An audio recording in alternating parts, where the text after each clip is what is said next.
Idukki ശാന്തൻപാറയിൽ കാട്ടാനക്കൂട്ടം road മുറിച്ച് കടക്കുന്ന ദൃശ്യങ്ങൾ പുറത്ത്. വേനൽച്ചൂട് വർദ്ധിച്ചതോടെയാണ് കാട്ടാനകൾ കൂട്ടത്തോടെ ജനവാസ മേഖലയിൽ ഇറങ്ങുന്നത്. ആർടി സംഘം നിരീക്ഷിച്ചു വരികയാണ്. ദൃശ്യങ്ങളിലേക്ക്.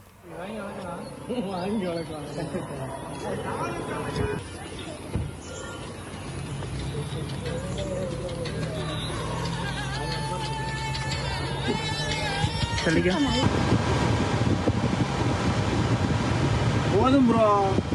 ഇതിലേ പോകുന്നേ അതൊക്കെ അറിയണം.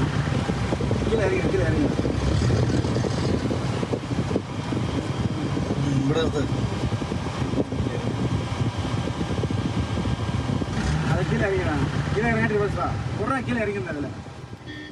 വിവരങ്ങളുമായി ജോയ്മോനാണ് ചെയ്യുന്നത്. ജോയ്മോൻ, ഈ ദൃശ്യങ്ങളൊക്കെ കാണുമ്പോൾ ഒരു കൗതുകമൊക്കെ ഉണ്ടെങ്കിലും അവിടുത്തെ ആളുകളുടെ ഒരു ഭീതി, അവരുടെ ഒരു ആശങ്ക വലുതാണ്. ഈ വേനൽച്ചൂട് കനത്തതാണോ ഇത്തരത്തിൽ ഈ ആനക്കൂട്ടങ്ങൾ റോഡിലേക്ക് ഇറങ്ങിയത്?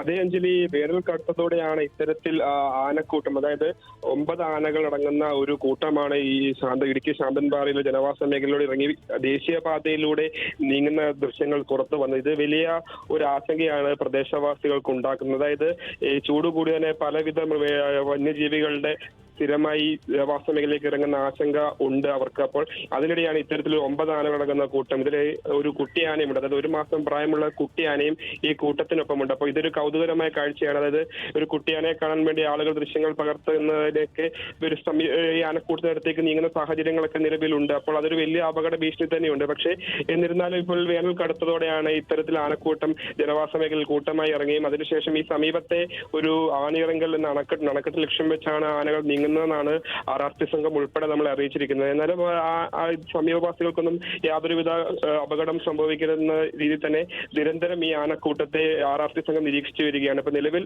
സമീപത്തുള്ള ഒരു കൃഷിക്കാരന്റെ, അതായത് പത്മരാജൻ എന്ന ആളുടെ കൃഷിയിടത്തിൽ ഈ ആനക്കൂട്ടം നിലയുറപ്പിച്ചിരിക്കുന്നതായാണ് നമുക്ക് ലഭിക്കുന്ന വിവരങ്ങൾ. അപ്പോൾ RRT സംഘം നിരീക്ഷിച്ചു കഴിഞ്ഞാൽ ഇപ്പോൾ ഈ അണക്കെട്ടിന്റെ ഭാഗത്തേക്ക് തന്നെ ആയിരിക്കും ഈ ആനക്കൂട്ടം നീങ്ങുക. അപ്പോൾ വലിയ ഒരു ആശങ്ക തന്നെ പ്രദേശത്ത് നിലനിൽക്കുന്നുണ്ട്. അതായത് ഒരുപാട് നമുക്കറിയാം, ഈ കൊച്ചി ധനുഷ്കോടി ദേശീയപാതയിലൂടെയാണ് ഈ ആനക്കൂട്ടം റോഡ് മുറിച്ച് കടന്നു പോകുന്ന ദൃശ്യങ്ങളാണ് പുറത്തു വന്നത്. അപ്പോൾ ഏകദേശം ഒരു 100 മീറ്ററോളം ആനക്കൂട്ടം ഈ ദേശീയപാതയിലൂടെ കടന്നുപോയി. നമുക്കറിയാം ഒരുപാട് വാഹനങ്ങൾ ദിനംപ്രതി പോകുന്ന വഴിയാണ് ഈ കൊച്ചി ധനുഷ്കോടി ദേശീയപാത. അപ്പോൾ ഇത് നമുക്ക് ദൃശ്യങ്ങൾ തന്നെയുണ്ട്, ഒരുപാട് വാഹനങ്ങൾ ഇരുദിശയിലും ഉള്ളത്. അപ്പോൾ ആനക്കൂട്ടം വരുന്നതനുസരിച്ച് വാഹനങ്ങൾ മാറ്റി പോവുകയായിരുന്നു. അപ്പോൾ ഈ ഒരുപാട് തിരക്കുള്ള റോഡിലും അതുപോലെ തന്നെ സമീപത്തൊക്കെ ഒരുപാട് ആളുകൾ താമസിക്കുന്നുണ്ട്. അപ്പോൾ ആളുകൾക്ക് ഇതൊരു ഭീഷണി തന്നെ ഉണ്ട്. പക്ഷേ നിലവിൽ അപകടങ്ങളൊന്നും റിപ്പോർട്ട് ചെയ്യപ്പെട്ടില്ല. ആനക്കൂട്ടത്തെ RRT സംഘം നിരീക്ഷിച്ചു വരികയാണ്. അഞ്ജലി. ശരി, ജോയ്മോൻ ജോസ് ആണ് വിവരങ്ങൾ നൽകിയത്.